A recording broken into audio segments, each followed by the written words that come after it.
አላህን አካል ነው ብሎ የሚያስበው በጅህልና ባህር የተዘፈቀ ነው። በአላህ የሚያጋራ ፈጣሪውን ማያውቅ አቅሉን የተቀማ ሆኖ ነው ልበውልቅ።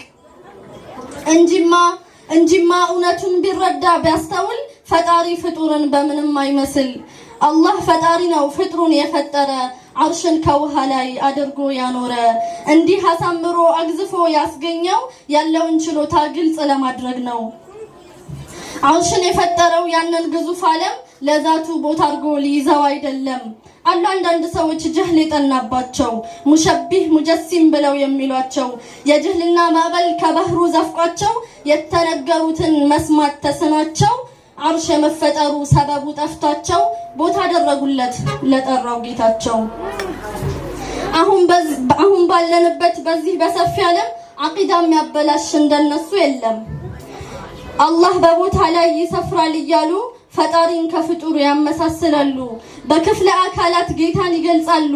ከፈጠረው ፍጡር ፈላጊ ነው አሉ። በቦታ ባቅጣጫ ነው ያለው እያሉ አላህን መሳደብ በጣም ይወዳሉ።